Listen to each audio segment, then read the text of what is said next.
The account of David fighting Goliath is one of the most famous stories in the Bible. It's a great story. By the way, when I say story, I mean it's a true story.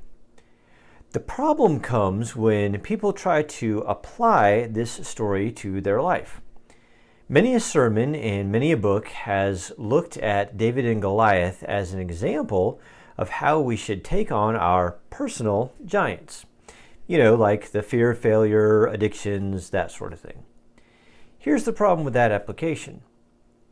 David wasn't fighting his personal giant.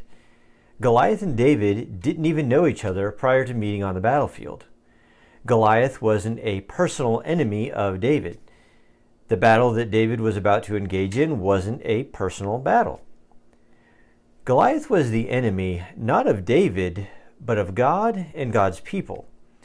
So if anything, the story of David and Goliath is an example of how we should have courage in taking on not our personal problems, but in taking on the enemies of God's people, like tyrants, false religions, and other things and other people who wage war against the kingdom of God.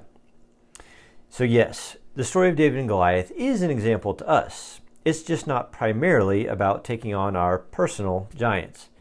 It's about having courage in fighting against the enemies of God and God's people. And so, now you know.